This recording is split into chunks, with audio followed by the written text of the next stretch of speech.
बिस्मिल्लाहिर्रहमानिर्रहीम। अस्सलाम वालेकुम नाज़रीन, मैं वज़ीर फारूक अपने यूट्यूब चैनल के साथ आज एक मरतबा फिर बात करेंगे ईरान इसराइल की जंग और साथ ही साथ पाकिस्तान के फील्ड मार्शल सैयद आसिम मुनीर और अमरीकी सदर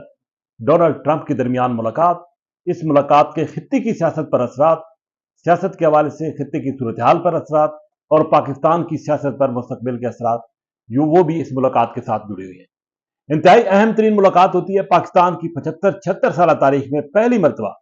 किसी आर्मी चीफ को अमरीकी सदर ने व्हाइट हाउस में मदऊ किया है। खसूसी मुलाकात हुई है, 1 घंटे की मीटिंग का शेड्यूल था जो कि 2 घंटे तक जाकर खत्म हुई और अमरीकी सदर ने फील्ड मार्शल सैयद आसिम मुनीर के एजाज में वहां पर जोराना भी दिया। तफसीली तौर पर मुख्तलिफ इशूज जेर गौर आए हैं इस मुलाकात में, जैसे कि बताया गया है कि ईरान इसराइल जंग उस हवाले से भी बात हुई है, खत्े की सूरत हाल पर तफसीली तबादला ख्याल हुआ है, पाकिस्तान और अमरीका के दरमियान मुख्तलिफ शोबों में ताउन के फरोग के हवाले से भी तफसीली तौर पर बात हुई है। अब इस हवाले से पाकिस्तान का मौकफ क्या हो सकता है ईरान इसराइल जंग के हवाले से, ये बिल्कुल वाजे है कि पाकिस्तान का मौकफ यही है कि ईरान पर जो इसराइल का हमला है वो नाकाबिले अमल है, नाकाबिले कबूल है और पाकिस्तान पहले ही इसकी मजम्मत कर चुका है। साथ ही साथ पाकिस्तान अमरीका को यह बावर करा रहा है कि ईरान पर हमले में अमरीका किसी तौर पर भी मुलविस ना हो, क्योंकि अगर अमरीका ने ईरान पर हमला किया तो अमरीका इस दलदल में फंस जाएगा। ईरान अमरीका के लिए दूसरा अफगानिस्तान साबित हो सकता है और अगर यहां ऐसी सूरत हाल पैदा हुई तो ईरान से जंग ये निकलकर पूरे मशरिक वस्ता में फैल सकती है। ना सिर्फ मशरिक वस्ता बल्कि खुद अमरीका भी इसकी लपेट में आ सकता है और अमरीका के अंदर भी बहुत बड़े पैमाने पर कार्रवाइयां हो सकती हैं। ये बावर कराया जा रहा है अमरीका को कि अमरीका इसराइल को भी मुतनब्बे करे, इसराइल को भी रोके कि वो इस ईरान पर मजीद हमले ना करे, क्योंकि अब ये बताया गया कि ईरान ने ये वाज़ेह तौर पर फैसला कर रखा है कि वो इस जंग को आखिरी हद तक लेकर जाए। अगरचे कोशिश हो रही है सफारतकार के जरिए मसला हल करने की, लेकिन ईरान ने यह भी बताया कि उसके पास 3.5 साल तक का जखीरा मौजूद है मिसाइल टेक्नोलॉजी का, मिसाइल्स का, और ये मिसाइल जो है वो इसराइल को निशाना बनाते रहेंगे। तो इसका मतलब ये है कि ईरान पीछे हटने वाला नहीं है और अब तक जो तबाही सामने आई है इसराइल की वो देखी जा सकती है। इस वक्त मीडिया पर इसराइल की तबाही जो है वो दिखाई जा रही है, लेकिन अगरचे ईरान के अंदर भी नुकसान तो काफी हुआ है, लेकिन ईरान ने जो जवाबी वार किया है इसमें कोई शक नहीं है कि इसराइल के पास जदीद टेक्नोलॉजी है, लेकिन इस टेक्नोलॉजी के बावजूद ईरान ने अपने अहदाफ को बखूबी हिट किया है और कई अहदाफ जो है वो हासिल किए हैं। तो अब सफारतकारी इस हवाले से आगे बढ़ रही है। पाकिस्तान के फील्ड मार्शल ने अमरीकी सदर को यह भी बताया होगा कि इस खित्ते में सबसे बड़ा दहशतगर्द भारत है। भारत पाकिस्तान के अंदर न सिर्फ अफगानिस्तान के रास्ते खैबर पख्तूनख्वा में बल्कि बलूचिस्तान में भी दहशतगर्दी कर रहा है और भारत के दहशतगर्द पाकिस्तान के अंदर मौजूद हैं जो कि पाकिस्तान को अदम इस्तेकाम का शिकार करना चाहते हैं।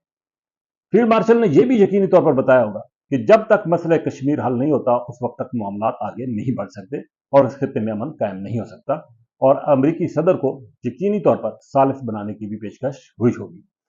अमरीकी सदर ने जो ये बात की है कि फील्ड मार्शल सैयद आसिम मुनीर से उनकी मुलाकात उनके लिए एक बहुत बड़ा एजाज है। एजाज क्यों ना हो, क्योंकि भारत को जिस तरीके से नाकू चलने चुबाए हैं पाकिस्तानी अफवाज ने, पाकिस्तान की फिजाइया ने, और पूरी दुनिया उसकी मोतरफ है। यही वजह है कि पाकिस्तान का अब एक मकाम बन गया। वो अमेरिका जो कि 4-5 साल कबल या 1-2 साल कबल पाकिस्तान का कभी नाम भी नहीं लेते थे, अमरीकी क़यादत, अमरीकी सदूर, अब हर रोज अमरीकी क़यादत जो है वो उसके जबान पर पाकिस्तान का नाम है, पाकिस्तान की क़यादत का, पाकिस्तान के अवाम का नाम है। न सिर्फ अमरीका, बरतानिया बल्कि दीगर ममालिक भी अब इस बात के मुतरिफ हैं कि पाकिस्तान एक सलाहियतों से माला माल मुल्क है। पाकिस्तान के पास भरपूर अफराधी कुव्वत भी है, फौजी कुव्वत भी है, और पाकिस्तान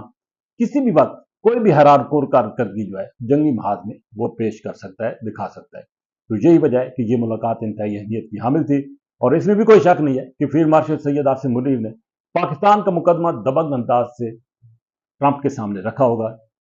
यही वजह है कि ट्रंप ने इस मुलाकात के बाद भी इस मुलाकात के हवाले से अच्छे अल्फाज का इस्तेमाल किया है और पाकिस्तान के साथ ताउन को फिरोग देने की बात की है।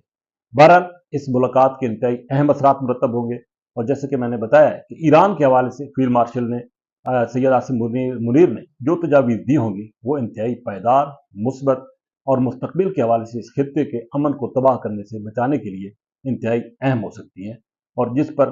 اس حوالے سے عمل درآمد ہوتا ہوا نظر آ رہا ہے، کیونکہ 3 یورپین ممالک جو ہیں ان کے وزرائے خارجہ نے ایران کے ساتھ مذاکرات کرنے کا فیصلہ کیا ہے، جو کہ کل ہو رہے ہیں۔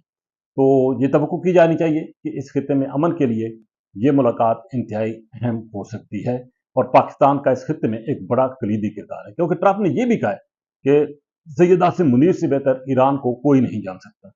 تو اگر وہ یہ سمجھتے ہیں کہ سید عاصم منیر ایران کی صورتحال کو بہتر انداز سے جانتے ہیں، تو یہ بھی حقیقت ہے کہ فیلڈ مارشل نے وہ تجاویز دی ہوں گی جو کہ اس خطے میں امن قائم کر سکتی ہیں۔ دوسری طرف پاکستان کے اندر مختلف چیمگوئیاں تھیں کہ صدر ٹرمپ کے آنے سے شاید کوئی بڑی تبدیلی آ جائے گی، وہ بھی اب اس ملاقات کے بعد ختم ہو گئی ہیں، کیونکہ پاکستان کی سیاست کے حوالے سے اب یہ کہا جا سکتا ہے کہ پاکستان کی موجودہ فوجی قیادت یا موجودہ حکومت وہ امریکہ کے لیے قابل قبول ہے، اور اس میں بھی کوئی شک نہیں ہے کہ امریکی صدر ٹرمپ نے جب اس جنگ کو ختم کرایا تو پاکستان کی قیادت کا انہوں نے شکریہ بھی ادا کیا، اور ہر فورم پر انہوں نے کہا کہ پاکستان کی قیادت نے یہ جنگ بند کرنے کے لیے ان کی بات تسلیم کی ہے، ان کی مانی ہے، جو کہ اس حوالے سے واضح طور پر وہ اقرار بھی کرتے رہے ہیں اور تسلیم بھی کر رہے ہیں۔ بہرحال پاکستان کا ایک مقام بن گیا ہے، پاکستان کے اندرونی سیاست کے معاملات اپنی جگہ، لیکن بین الاقوامی سطح پر پاکستان ایک ابھرتا ہوا ملک بن کر سامنے آیا ہے۔ پاکستان ایک ایٹمی طاقت کے طور پر بھی ہے، اور دوسری طرف پاکستان نے اپنی صلاحیتوں پر لوہا جو ہے وہ منوایا ہے۔ لیکن یہ بات بالکل حقیقت پر مبنی ہے کہ پاکستان میں سیاسی اعتبار سے کچھ حلقوں کو اس ملاقات سے متعلق مایوسی ہوئی ہے،